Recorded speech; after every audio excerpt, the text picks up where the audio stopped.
فشايفة إزاي بعد المشاهدات وبعد اتخاذ القرار، شايفاهم اتجاههم العام إيه في شايفين السينما والتمثيل والإخراج والإنتاج السينمائي إزاي؟ شايفة طاقات مهمة جدًا موجودة، وشايفة إنه الشباب أجمل حاجة حاصلة، ودي كانت بالنسبة لي على فكرة دهشة لطيفة ليّا، إنه ما فيش تشبُّه بالآخر، ما فيش تشبُّه بصناعات متكررة في صناعة السينما، فتجربتهم طالعة فيها جزء من النضارة والوعيهم الخاص جدًا، تصويرهم مختلف لإنه الأماكن مختلفة، مواضيعهم خاصة سواء إذا كانت مرتبطة بالمكان أو إذا كانت مرتبطة بشخوصهم.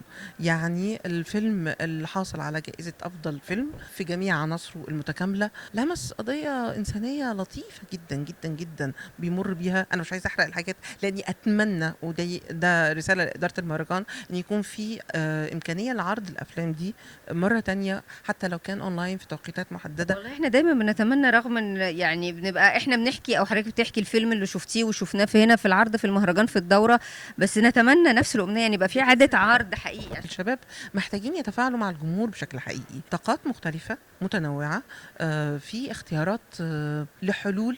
دائما زي ما بيقولوا كده حتى احنا في المسرح لما الدنيا بتضيق الحلول الإبداعية بتكتر، إمم. فهم كمان بيفكروا بره الصندوق نتيجة لأنه كمان الإمكانيات المادية محدودة. بس أتمنى إن كل الجهات تفكر إزاي تدعم عمليا في إن يكون عندهم فرصة لتعلم التقنيات بصورة أكبر.